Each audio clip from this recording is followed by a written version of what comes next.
साडीला press तर मी कधीच केलं नाही, मला करता येणार नाही ग मला आई सांगणार तू.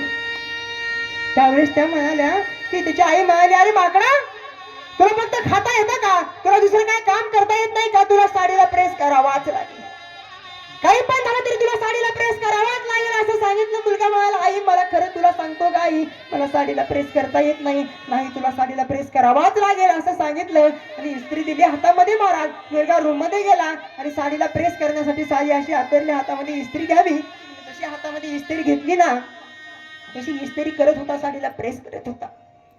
आणि तेवढ्यामध्ये महाराज साडीला प्रेस करत असताना मुलाचा वर्गमित्र आला आणि वर्गमित्र आल्याच्या नंतर त्या मुलाला म्हणाला, अरे दादा तुझ्याकडे विज्ञानची वही आहे का रे, तुझी वही कंप्लीट झाली का, क्लासमेट आला आणि ती वही आहे ती वाचतील ना तर मला देणार, मला देणार. तर मुलगा म्हणाला हो झाली आहे. आणि मुलगा वही देण्याकरता निघाला. महाराज वही देण्याकरता दुसऱ्या रूम मध्ये गेला आणि इकडे इस्त्री अशी प्रेस अशी जशाला तशी ठेवलेली होती, इस्त्री गरम झालेली होती. गरम झालेली इस्त्री ती साडी जळालीचा वास त्या रूम मध्ये घुमत होता आणि जसा त्या वास त्याच्या सावत्राईच्या नाकापर्यंत गेला. आई धावत त्या रूम पर्यंत आली. पाहते तर काय त्याची एक साडी जळालेली होती. तिला पाहिलं आणि पाहिल्याबरोबर मुलाला जोरात आवाज दिला, अरे कुठं आहेस तू, अरे माझी एवढ्या महागाची साडी तू जाळून टाकलीस, तुला तर शिक्षा व्हायलाच हवी, आता काही पण झालं ना तरी तुला मी शिक्षा करणारच. मुलगा म्हणाला, आई ऐक ना काय, अगं माझा वर्गमित्र आला होता आणि माझा वर्गमित्राकडे मी गेलो होतो, त्याला एक वही पाहिजे होती का आई, त्यामुळे मी गेलो होतो आणि मी तुला प्रथमतः सांगितलं होतं का आई मला साडीला इस्त्री करता येत नाही, मला साडीला प्रेस करता येत नाही, तरी तू मला करे म्हणलीस आई, मी मुद्दाम केलं नाही का आई, ती म्हणे नाही तू मुद्दामच केलंस, कारण मी तुला नंतर काम सांगणार नाही.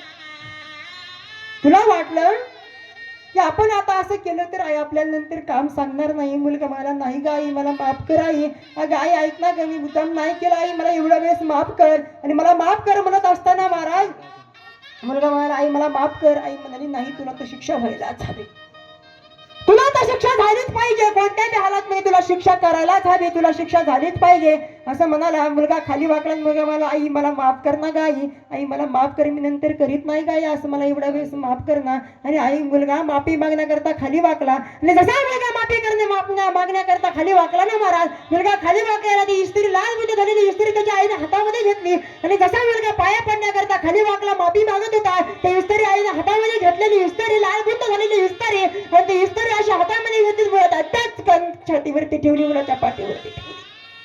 आणि जसे मुलाच्या पाठीवरती ठेवली ना मुलाच्या अंगातून धाधा व्हायला लागला, मुलगा रडायला लागला. लाल गुंद झालेली इस्त्री त्याच्या पाठीवरती ठेवली, पाठीची सगळी लाल गुंद झालेली पाठ आहे आणि पाठीचं पूर्ण कातडं निघून गेलं आणि मुलगा जोरात रडायला, जोरात हंबरडा फोडायला, आई गे अगं आई तू का असं केलंस, आई सांग ना आई का तू असं केलंस, अगं आई का तू असं केलंस आई, अगं मी कधी इस्त्री केली नव्हती, मी साडीला प्रेस कधी केला नव्हता आई, मी तुला प्रथमतः सांगितलं होतं किती त्रास द्यावा महाराज, किती त्रास द्यावा. जी आई असती ना महाराज, एकदा का आपल्या जीवनाची आई निघून गेली ना कुणी कोणाचं नसतं. मुलगा रडत गेला महाराज आणि देवघरामध्ये गेला. देवघरामध्ये आपल्या आईचा फोटो लावलेला होता.